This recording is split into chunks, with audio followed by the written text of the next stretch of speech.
Hello students, श्रद्धा intermediate college कचनार रायतला वाराणसी से मैं मुन्ना सर। आपको पिछले वीडियो में क्वथनांक का उन्नयन का अध्ययन कराया गया था। स्टूडेंट, आप जानते हैं कि शुद्ध विलायक का वाष्प दाब अधिक होता है जबकि विलयन का वाष्प दाब कम होता है।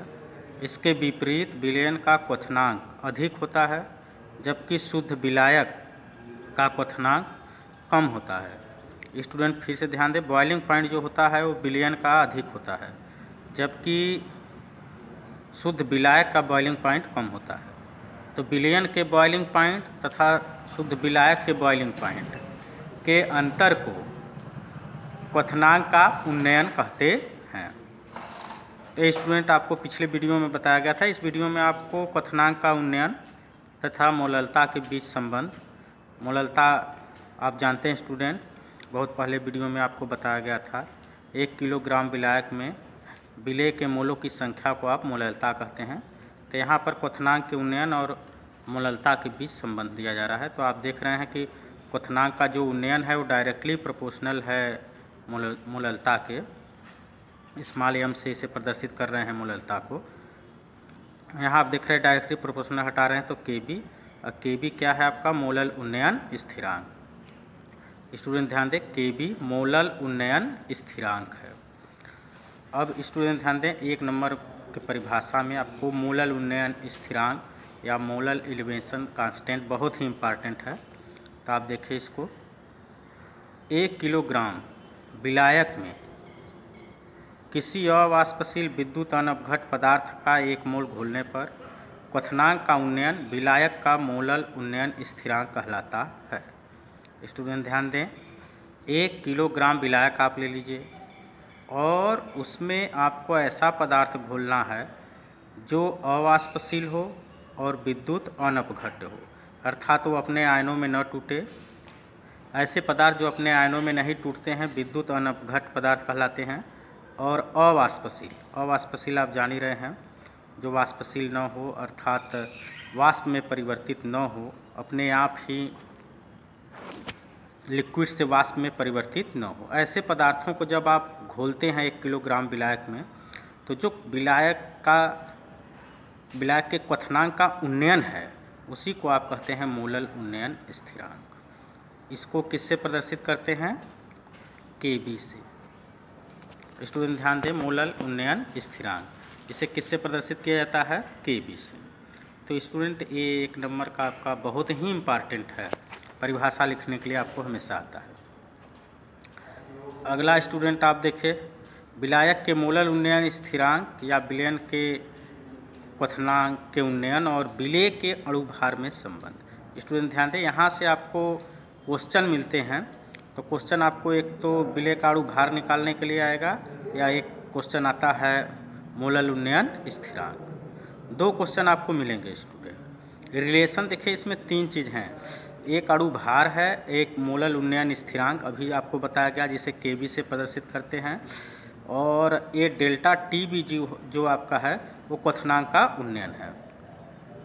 तो स्टूडेंट, पूरा सूत्र आप देखिए इसको सामने से, इस ये अणुभार m बराबर 1000 इंटू के बी है इंटू ये स्मॉल w है। स्मॉल w विलेय का भार है, और डेल्टा टी बी आपका स्टूडेंट, डेल्टा टी बी क्वथनांक का उन्नयन है, और कैपिटल W जो है वो विलायक का भार है। स्टूडेंट ध्यान दें, स्मॉल w विलेय का भार, कैपिटल W विलायक का भार, और डेल्टा टी बी जबकि आप जानते हैं क्वथनांक का उन्नयन। यहाँ पर स्टूडेंट आपको बताया जा रहा है, एक सूत्र फार्मूला दिया जा रहा है कि m बराबर 1000 KB स्मॉल w है, ये थोड़ा सा बड़ा सा capital W into delta t b. तो ये कह सकते हैं 1000 आप जान ही रहे हैं, ये आपका स्टूडेंट अणुभार है, केबी आप जान ही रहे हैं मोलल उन्नयन स्थिरांक, और डेल्टा टीबी जो है क्वथनांक का उन्नयन है, विलेय का भार है, विलायक का भार। तो यहाँ लिखा गया स्टूडेंट, यहाँ विलेय का अणुभार है, केबी मोलल उन्नयन स्थिरांक है, और आप देख रहे हैं स्टूडेंट डेल्टा टीबी विलयन के क्वथनांक का उन्नयन है, और W विलेय का भार है, कैपिटल डब्ल्यू आपका विलायक का भार है। तो स्टूडेंट ये आपका था मोलल उन्नयन स्थिरांक, और इस पर आपको क्वेश्चन देखिए आप कराया जा रहा है। 25 डिग्री सेंटीग्रेड ताप पर 4 ग्राम कार्बनिक पदार्थ को 25 डिग्री सेंटीग्रेड ताप पर 4 ग्राम कार्बनिक पदार्थ को 100 ग्राम जल में घोलकर विलयन बनाया गया, जिससे विलायक का क्वथनांक 100 डिग्री सेंटीग्रेड से 100.34 डिग्री सेंटीग्रेड हो गया। 100 डिग्री सेंटीग्रेड से कितना हो गया है? 100.34 डिग्री सेंटीग्रेड हो गया। कार्बनिक पदार्थ के अणु भार की गणना कीजिए। अब विलायक का मोलल उन्नयन स्थिरांक आपका 0.52 है, ये दिया गया है स्टूडेंट। फिर से क्वेश्चन सुने। टेम्परेचर आपका 25 डिग्री सेंटीग्रेड है, इससे लेना देना नहीं है आपको। किसी भी कार्बनिक पदार्थ को आप 100 ग्राम जल में घोल रहे हैं। कार्बनिक पदार्थ की मात्रा कितनी है? 4 ग्राम। तो जब आप घोल दे रहे हैं तो उस समय विलायक का क्वथनांक 100 डिग्री सेंटीग्रेड था, और घोलने पर 100.34 अर्थात 100 से अधिक हो गया। स्टूडेंट आपको पहले ही बताया गया है कि विलयन का जो क्वथनांक है वो हमेशा शुद्ध विलायक से अधिक होता है। जो विलयन का क्वथनांक होता है वो शुद्ध विलायक से अधिक होता है। अब आपको दिया गया है विलायक का मोलल उन्नयन स्थिरांक जो कि 0.52 है। कार्बनिक पदार्थ के अणु भार की गणना कीजिए। तो स्टूडेंट आपको सूत्र पहले ही बताया गया है कि m बराबर 1000 kb small w delta TB into capital W। तो 1000 है kb आपका मोलल उन्नयन स्थिरांक है, ये दिया गया है। और स्मॉल w आप जान रहे हैं कार्बनिक पदार्थ का भार है जो 4 ग्राम है। डेल्टा TB अंतर है, 100.34 से घटा देंगे 100 डिग्री सेंटीग्रेड। कैपिटल W जो आपका है वो विलायक का भार, सबका माना विलायक का भार 100, विलायक का भार 4 ग्राम। ये अंतर आपका है डेल्टा TB, और KB दिया है 0.5। हल करेंगे स्टूडेंट तो ये इतना आ जाएगा। तो इस तरह से आप कह सकते हैं स्टूडेंट, ये आपका क्वेश्चन। और एक क्वेश्चन आप देखिए स्टूडेंट, ये इसमें अणु भार निकाला गया था। यहाँ स्टूडेंट के 18 डिग्री सेंटीग्रेड ताप पर 10 ग्राम कार्बनिक पदार्थ को 100 ग्राम जल में घोलने पर, स्टूडेंट ध्यान दें 18 डिग्री सेंटीग्रेड टेम्परेचर है। एक कार्बनिक पदार्थ आप ले लीजिए जो अवाष्पशील हो, विद्युत अनपघट्ट हो, और उसकी मात्रा कितनी है स्टूडेंट? 10 ग्राम। उसको हम 100 ग्राम जल में घोल रहे हैं, और जब घोल दे रहे हैं तो विलयन का क्वथनांक के उन्नयन में 0.32 की अधिकता पाई गई। अर्थात पहले जितना भी रहा होगा क्वथनांक उससे 0.32 डिग्री सेंटीग्रेड अधिक हो गया। अब पूछ रहा है स्टूडेंट विलायक के मोलल उन्नयन स्थिरांक की गणना कीजिए। कार्बनिक पदार्थ के अणु भार आपको दिया है 60। स्टूडेंट ध्यान दें ऊपर वाले क्वेश्चन में आपको कार्बनिक पदार्थ का अणु भार पूछा गया था, जबकि इस क्वेश्चन में विलयन का मोलल उन्नयन स्थिरांक पूछा जा रहा है, उसकी गणना पूछी जा रही है। अणु भार आपको दिया गया है। कार्बनिक पदार्थ का अणु भार स्टूडेंट 60 है।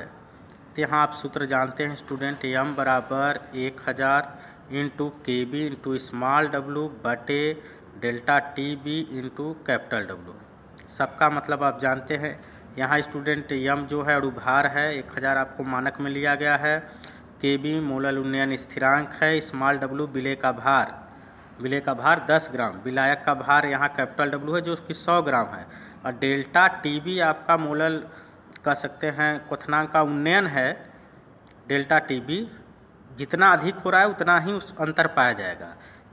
विलयन के क्वथनांक में और शुद्ध विलायक के क्वथनांक में जितना अंतर होगा वहीं आपका डेल्टा TB या क्वथनांक का उन्नयन है, जिसका मान 0.32 है। और KB की गणना करना है, तो यहाँ अणु भार दिया है, यहाँ KB निकाल कर आप करेंगे स्टूडेंट, तो हल करेंगे तो आपको इतना आ जाएगा सबका मान रखने के बाद। तो ये स्टूडेंट आपका कह सकते हैं मोलल उन्नयन स्थिरांक और विलय के अणु भार और क्वथनांक के उन्नयन में संबंध आपको बताया गया था, और उससे रिलेटेड ये आपका क्वेश्चन कराया गया।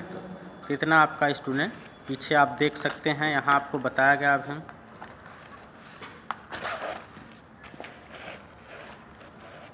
विलयन के क्वथनांक का उन्नयन डेल्टा TB तथा मूललता के बीच संबंध, ये भी आपका यहाँ भी बहुत इम्पॉर्टेंट सूत्र है। 1 नंबर में आपसे पूछा जाता है कि विलयन के क्वथनांक और मूललता के बीच संबंध लिखिए। 1 नंबर का केवल सूत्र लिखने के लिए आता है स्टूडेंट, और 1 नंबर का ही परिभाषा आपको बहुत अच्छा सा लिखने के लिए आएगा, मोलल उन्नयन स्थिरांक कि मोलल उन्नयन स्थिरांक क्या है। तो स्टूडेंट ए आपका मोलल उन्नयन स्थिरांक 1 किलोग्राम विलायक में किसी अवाष्पशील विद्युत अनवघट पदार्थ का 1 मोल घोलने पर क्वथनांक का उन्नयन ही मोलल उन्नयन स्थिरांक कहलाता है। इसे आप किससे प्रदर्शित करते हैं, KB से। यहाँ आपको लिखा गया है, छोटा है, ये आपको लिखा गया है। अब मोलल उन्नयन स्थिरांक स्टूडेंट, मोलल उन्नयन स्थिरांक और क्वथनांक का उन्नयन और अणुभार विलेय का, उसमें संबंध में या उस तीनों जो है, विलेय का अणुभार, मोलल उन्नयन स्थिरांक और क्वथनांक का उन्नयन, ये संबंध आपको रिलेशन या आपका सूत्र दिया गया। तो ये स्टूडेंट आपका इतना ही इस वीडियो में, अगले वीडियो में आपको बताया जाएगा। धन्यवाद।